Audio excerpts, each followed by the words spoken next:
In today's video, I want to share with you every fish in my reef aquarium minus one of my favorite fish that I had for over 7 years. I've been making videos for you lately that are talking about specific fish in the reef aquarium, but I haven't really put together an update video for you recently, and so I thought what better way than to highlight every single fish in the 125-gallon reef tank. So let's start with a great beginner fish for the new reef aquarium hobbyist and one of the most popular fish in the saltwater aquarium hobby. That would be the clownfish. And I have two pairs of clownfish in the aquarium, but let's start with the Ocellaris clownfish. So this pair of clownfish likes to hang out in and around the toadstool coral, specifically the green polyp toadstool leather coral, and they're over here on the left side of the aquarium. They call this toadstool their home, and they just love to snuggle. It's super cool to see them interact and hang out in this coral. Now on the other side of the tank are the skunk clownfish. Now this pair of clownfish will hang out and enjoy their anemone all day long. They just love to swim in and out through and around their anemone, but every now and then the female clownfish will go to the other side of the tank to mess with the Ocellaris clowns, to, I don't know, let them know that the tank is hers, or to let them know that the skunk clownfish are the only clownfish that are supposed to be in this tank. But she goes over there to the other female clownfish, I guess to let that clownfish know what's up, or maybe check in, make some dinner plans, I don't know. But she doesn't really attack the other clownfish. She may swim over there, look at them, maybe dart at them a few times, and then she swims right back frantically over to her anemone to get back home in case her home moved on her or something. I don't know. She just goes over there, pays a visit to the Ocellaris clownfish, and then darts right back home. It's a neat dynamic situation for both pairs of the clownfish in my aquarium, and for the most part the pairs keep to themselves because they're on opposite sides of the tanks. The Ocellaris stay in the toadstool area, and the skunk clownfish stay in the anemone area, so it's really not a problem and it hasn't really been a big deal. But if you saw my video on the bubble tip anemone that moved to the center of the tank, that was closer to the toadstool leather corals, actually on the pink toadstool leather coral. The clownfish will follow their anemone, and because of that, I feel like the skunk clownfish discovered that there was actually Ocellaris clowns in the tank, and so because of that, it will travel to the middle of the tank sometimes, maybe looking for that anemone. It doesn't realize that I have it put in a plastic container up here in the corner of the tank. I mean, that whole video was about how I removed that anemone from the aquarium, but maybe that kind of triggers the skunk clownfish, like, hey, you guys took my anemone, what's going on? So the next fish in the aquarium that I wanted to mention is the Aptasia Eating Filefish, and if you've seen my most recent video to this one, then you know that I am battling Aptasia in the aquarium right now, and I just added this filefish to the tank. Now any of the videos I mentioned, I'll leave the links in the description below so you can check them out after this video, but the Aptasia Eating Filefish has been a great addition to the 125. It is a unique fish in the way that it looks and the way that it swims around the tank. It hovers around. It's like a little helicopter in the tank that's looking for things to eat. It's shy, it's peaceful, so it doesn't really go after any of the other fish, and the other fish, they don't mess with him at all.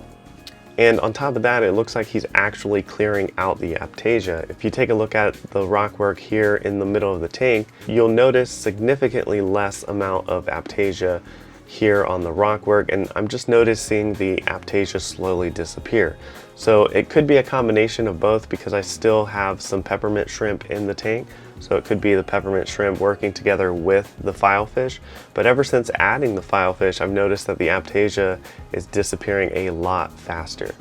Now, when you have an Aptasia eating filefish or a filefish in your reef aquarium, one of the concerns is that it can nip at zoanthid corals or LPS corals or something like that, and that is a valid concern, because I did have a filefish in the past that took care of Aptasia like that, but I noticed zoanthids starting to disappear, so I had to catch that filefish and take him back to a local fish store. But initially they work great, so just know that that is a concern, that they could go after other corals. So if you're adding one to your tank, you do have to watch that, and I am monitoring it really close this time around. So far, he's been a good model citizen. The next fish we have in the aquarium is this lone Pajama cardinal fish, and we only have the one cardinal fish in the tank right now. This guy's been with me for years, and he was a part of a trio of fish that I used to have years ago in the 210-gallon reef, but this one survived and made it through because in that tank I went through ick and so many things as well, but he survived it. He made the transition to the 125, and he's been going strong ever since. Now this fun little aggressive fish is the two-spot hawkfish, and he's been in my aquariums for years as well, and this guy is just fun to watch perch on rocks all over the aquarium. He thinks the entire aquarium is his territory, so you can catch him perching in the middle of the tank, the left and right of the tank. He's also a food hog. This guy will go after anything and everything that I feed to the tank. So as soon as that automatic feeder comes on, he is the first one up to the feeder.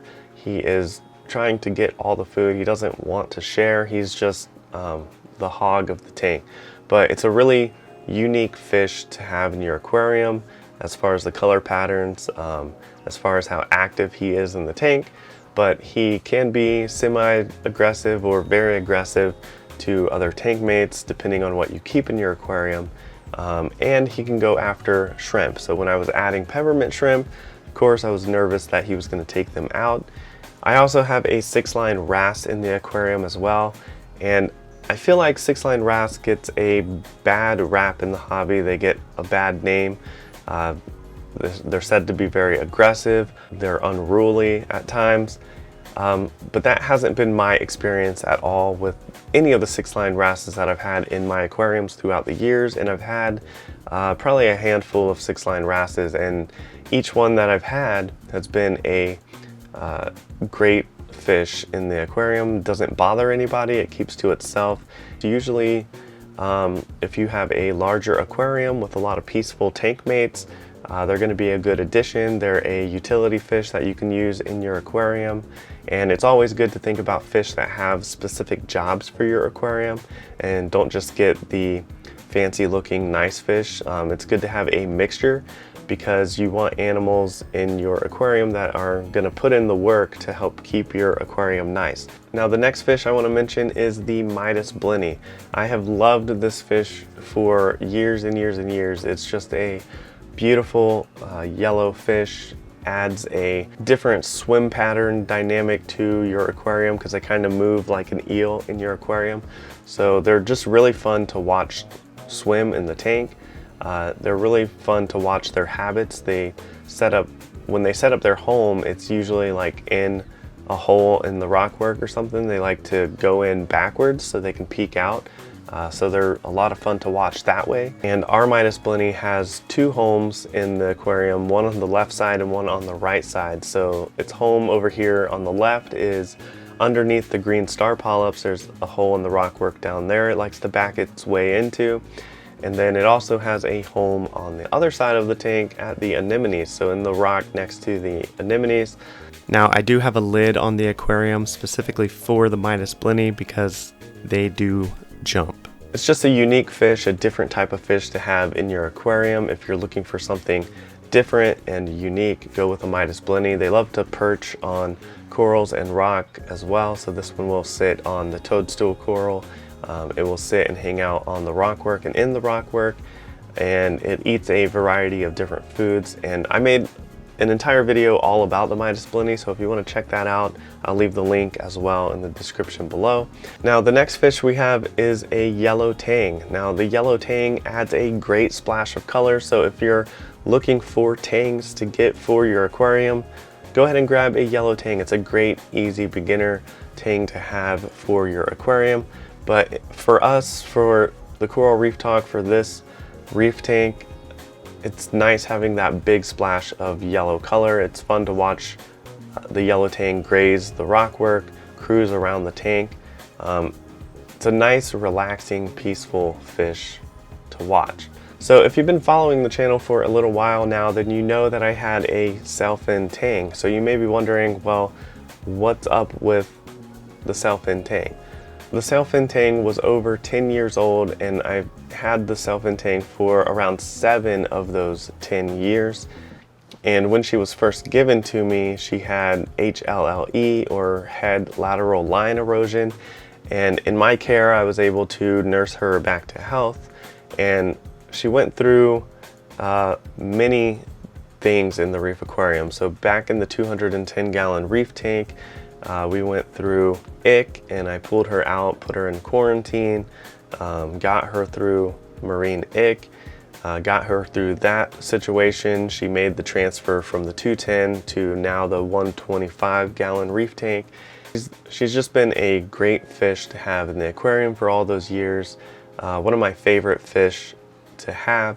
Now, I feed pretty heavy in the tank. I feed heavy on the flakes, and I mix it up from time to time with frozen Midas shrimp and food from Reef Nutritions. So I have a wide variety diet for all of the fish in the aquarium, and the Sailfin Tang would eat and enjoy everything that I put into the tank. Now, in more recent videos, I've received comments saying that you should feed her more, feed your Sailfin Tang a little bit more. She's looking a bit skinny.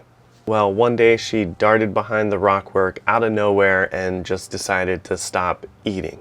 Now, what you're about to see is not pretty at all, and it's actually really sad. I'm really heartbroken over this, and to be honest, it took me a while to get the courage up enough to make this video to share this information with you. But I'm always honest, open, and transparent with all of you, so I just wanted to share. So we got her into the tanklimate, and so that we could isolate her, and we tried to hand feed her, and we tried our best to get her to eat, but it was just too late. And the next day she didn't make it. So that's when I sent a sample to Aquabiomics to see if I could find out what the cause was, or see if there was any help that I could get from the test that I sent out.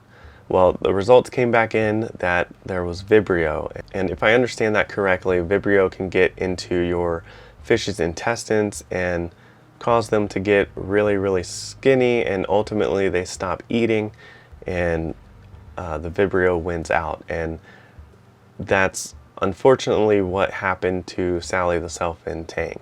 But I didn't want to end the video on a sad note, but instead I wanted to share a few clips of Sally the Sailfin Tang happy, healthy, and enjoying the reef tank.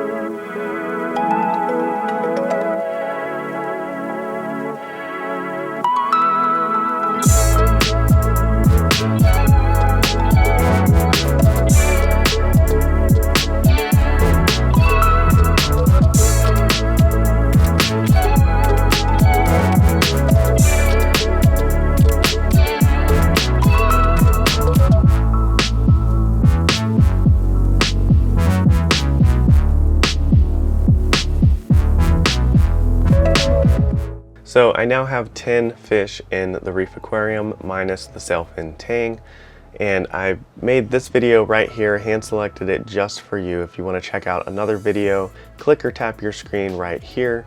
Thank you so much for your support and for watching this video, and I'll see you in the next one.